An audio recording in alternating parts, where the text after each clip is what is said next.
दोन्ही राष्ट्रवादी एकत्र आल्या तर आश्चर्य वाटायला नको असं शरद पवारांनी ऑफ द रेकॉर्ड म्हटलेलं आहे।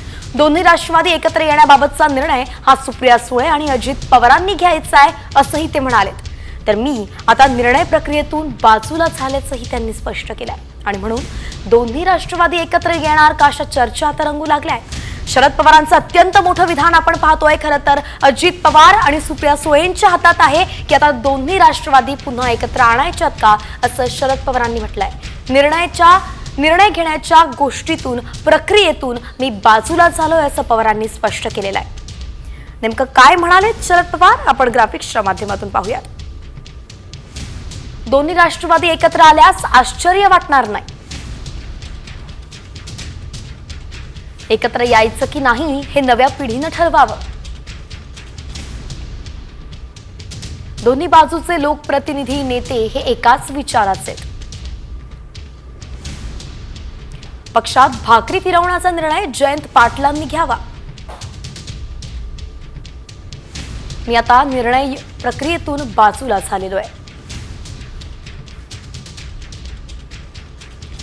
तर यावरती आता राजकीय नेत्यांनी प्रतिक्रिया देत आहेत, ते आपण पाहूयात की कोण नेमकं काय म्हणालंय।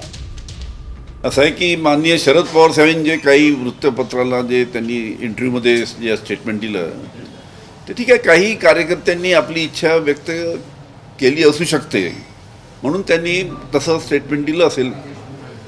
पण सध्या तरी राष्ट्रवादी काँग्रेस जो पक्ष आमचा आहे तो कशा पद्धतीनं मजबूत करायचा, पुढच्या स्थानिक स्वराज्य संस्थेच्या पुढे आता निवडणुका आहेत त्याला कसं सामोरं जायचं, या सर्व बाबतीत आमच्या पक्ष स्तरावर जयंतराव पाटील आणि आमच्या सर्व लोकांच्या चर्चा चालू आहेत। त्यांच्या पक्षामध्ये अंतर्गत काय परिस्थिती आहे मला माहीत नाही, पण जर पवार साहेबांचे वक्तव्य असेल तर आम्ही जे म्हणतो की सत्तेशिवाय काही लोक राहू शकत नाहीत, असे काही लोक त्यांच्या पक्षामध्ये असतील जे आमच्याकडेही होते, जे निघून गेले। आता पाहू आम्ही, असं वाटतं की इंडिया आघाडीमध्ये किंवा महाराष्ट्र विकास आघाडीत सक्रिय होण्याची गरज आहे, पण सध्या देशातली जी परिस्थिती आहे ती निवळल्यावर आम्ही त्याचा विचार करू। तर शरद पवार आणि अजित पवार एकत्र येतील असं चित्र दिसतंय आणि ते त्यांनी स्पष्ट केलेलं आहे। त्यांचे अनेक आमदार अस्वस्थ आहेत, ते महाविकास आघाडीवर राहू इच्छित नाही, हे पूर्वीपासून ठरलेले आहे त्यांचं। म्हणून मला वाटतं भविष्यामध्ये जास्त वेळ लागणार नाही आणि शरद पवार साहेबांनी सुतोवाच केल्यामुळं आता ज्यांची मूळ कमांड त्यांच्यावर आहे, जे सर्व आहेत, त्यांच्याकडून जर असं स्टेटमेंट आलं तर याचा अर्थ त्या एकत्रित येण्याला पुष्टी दिल्यासारखं होतं।